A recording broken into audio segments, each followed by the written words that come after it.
नमस्कार साथियों। आज इस भाग दौड़ की जिंदगी में जिसके घर भी देखा जाए, जिसका भी परिवार देखा जाए, हर घर में, हर परिवार में हर इंसान अपनी शारीरिक तकलीफ से परेशान है। उसे कुछ ना कुछ छोटा रोग है, चाहे उसको एसिडिटी हो, चाहे उसको शुगर की हो, चाहे उसको थायराइड हो, चाहे आप कहने का मतलब उससे को किसी न किसी बीमारी से जूझ रहा होता है। और हम इस बीमारी को लेकर जब डॉक्टरों के पास जाते हैं तो डॉक्टर हमें महंगे महंगे ट्रीटमेंट, महंगे महंगे टेस्ट लिख देते हैं और हम करवाते भी हैं। और वो ट्रीटमेंट चालू करता है, मेडिसिन ही हमको देता है। और डॉक्टर से पूछते हैं कि ये रोग हुआ क्यों, तो डॉक्टर भी पूरा स्पष्ट नहीं कर पाते। वे तो हमें यही कहते हैं कि आपके खाने पीने से।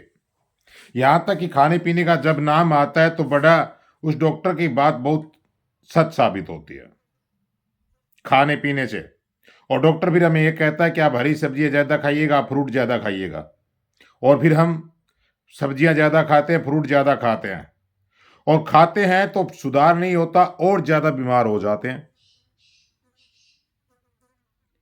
ऐसी क्या बात है, आप समझ गए होंगे सब इस बात को, तो कि जो हम घर पर सब्जी ला रहे हैं, जो फ्रूट ला रहे हैं, उसको खाने से हमारे शरीर में फिर सुधार क्यों नहीं होता, क्यों ठीक नहीं होते? मेडिसिन भी ले रहे हैं क्योंकि जो फ्रूट हम ला रहे हैं, जो सब्जियां हम ला रहे हैं, उसमें बहुत सा केमिकल में छिड़काव किया जाता है। जिस टाइम पर वे लगाए जाते हैं, जिस टाइम पर उन्हें लगाया जाता है, उस टाइम पर जो खेती करने वाला, चाहे किसान हो चाहे मजदूर हो, जो भी होता है, जो उसकी खेती करता है सब्जियों की, फ्रूट की, या अन्य किसी जो प्रकार की फसल लगाता है, तो आज इसके ज़्यादा फसल लेने के चक्कर में, ज़्यादा आमदनी के चक्कर में लोग केमिकल बहुत ज़्यादा डालते हैं, जिससे जो केमिकल जो डाला जाता है सब्जियों पे, फ्रूटों में और अनाजों पर, वो कहाँ जाता है? वो हमारे उसी में तो छप जाता है और फिर हम उसी को खाते हैं।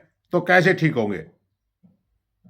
आज इस बात को कोई गौर नहीं कर रहा, लेकिन गौर करने की बात है, क्योंकि अगर ये ऐसे ही चलता रहा तो हमारे साथ तो जो हुआ सो हुआ। हमारे आने वाली पीढ़ी, हमारे होने आने वाले बच्चों की पीढ़ी भी इससे बहुत खतरनाक खेल से जूझ रही होगी, और वे इसका शिकार बन सकते हैं अगर हमने कोई इसका इलाज नहीं किया तो। और इसका इलाज क्या है? साधारण इलाज है। कोई ज़्यादा इसमें वो नहीं है कि जो हम खेती करते हैं, जैसे मैं किसान हूं, मैं खेती करता हूं, तो मैं जब तक केमिकल सब्जियों पे, फ्रूट पे और अपने अनाज पर तब तक स्प्रे नहीं करना चाहिए जब तक उसमें कोई भयंकर बीमारी या कोई रोग नहीं आ जाता। और रोग आने के बाद भी मुझे एग्रीकल्चर डॉक्टर से इसकी जानकारी लेना चाहिए कि ये रोग कैसे हुआ, इसका निपटारा कैसे है। अगर इसका दवाइयों और केमिकल से निपटारा है तो इसमें कितनी डोज देनी चाहिए, इसमें कितनी कौन सी दवाई डालनी चाहिए, ताकि जो शरीर को भी ना तकलीफ दे और हमारा फसल भी बची रहे और हम स्वस्थ भी रह जाएं।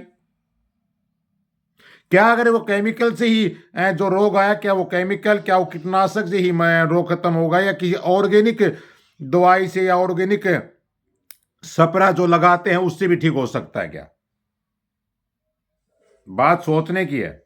और हो सकता है, लेकिन आजकल हम नहीं देखते। हम तो सिर्फ जो दिखा कि हमारे अनाज में, फसल में, सब्जियों में ये बीमारी आ गई, हमने झट से पैसा डाला अपनी जेब में, झट से पहुंच गए केमिकल वाले दुकान के पास, भाई हमारी फसल में तो बीमारी है, हमें जल्दी से दवाई दे दीजिए। हम दवाई तो लाने गए थे, उसने कहा कि आपकी फसल में तो बहुत भयंकर बीमारी है, इससे एक तरीके से ठीक होगी नहीं, आप उसको ऐसा वैसा कह के हमें दो चार हमारे कान भरकर उसके प्लस में दो तीन पर केमिकल कीटनाशक और दे देता है। कहते हैं साथ मिलाकर छिड़काव कर दीजिए, आपकी फसल वाह वाह वाह वाह बहुत बढ़िया हो जाएगी, देखने की जरूरत नहीं, बहुत पैदा देगी आपको। और हम उसकी बात सुन लेते हैं, ले आते हैं, कर्जा होता जाता है, बीमारी तो शायद चली भी जाती है, फसल ज़्यादा भी हो जाती होगी, लेकिन जो खाते हैं, जो जिसको उसी चीज़ को हम यूज करते हैं, खाते हैं, हमारे पेट के अंदर जाती है, हमारे शरीर के अंदर जाती है, फिर कितनी बढ़िया बीमारी देती है। जो डॉक्टरों के चक्कर कटा रहे हैं, डॉक्टरों के चक्कर काट काट कर वो जो पैसा इतना कमाया नहीं, उससे ज़्यादा तो हम डॉक्टरों को दे देते हैं।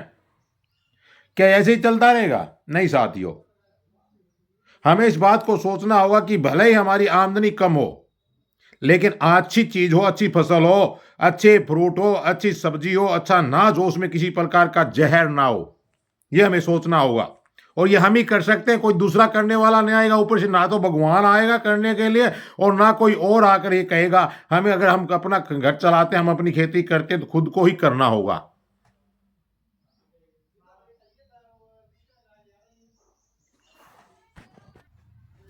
आइए हम एक मुहिम चलाते हैं।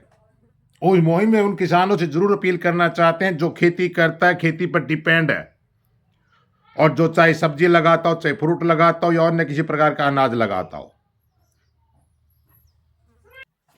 जिससे हम अपना और अपने आने वाली पीढ़ियों का एक खतरनाक बीमारी से, इस शारीरिक तकलीफ से बचा सकते हैं। क्योंकि जैसा खाएंगे अन्न वैसा होगा मन, ये आप अच्छी तरह जानते हैं। जैसा पिएंगे पानी और वैसी होगी हमारी वाणी।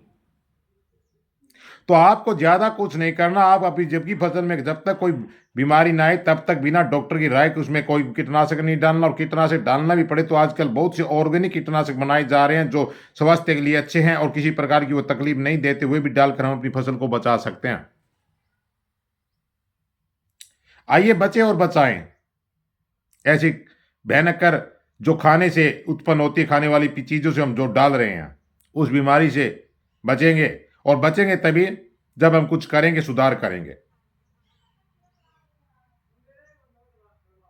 आशा उम्मीद है कि आप इस बात को समझेंगे और मेरा साथ देंगे इस बात में। मैं भी एक किसान हूं, मैंने भी केमिकल डालता आया था, लेकिन जब इस बात का मुझे जागरूकता आई, मुझे मुझे जांच की कि नहीं हमें इसे केमिकल नहीं डालनी, तो मैं अपने आप पर रोक लगाने की कोशिश कर रहा हूं और इस पर एक बात विचार करने का एक प्रज्वलन बना रहे हैं कि हाँ, अब की बार और आगे, अब की बार नहीं, अब से आगे ही बात तक फसल बचाएंगे कीटनाशक से, अच्छा खाएंगे और अच्छे रहेंगे, स्वस्थ खाएं स्वस्थ रहेंगे। भोजन वही जिसमें किसी प्रकार का कोई केमिकल नहीं, पौष्टिक भोजन वही होता है जो अच्छा होता है, खाने के बाद शरीर में सुधार करता है, ना कि नुकसान। आशा है उम्मीद आप समझ गए होंगे। ज्यादा वीडियो लंबा हो गया इसके लिए माफी चाहता हूं। धन्यवाद।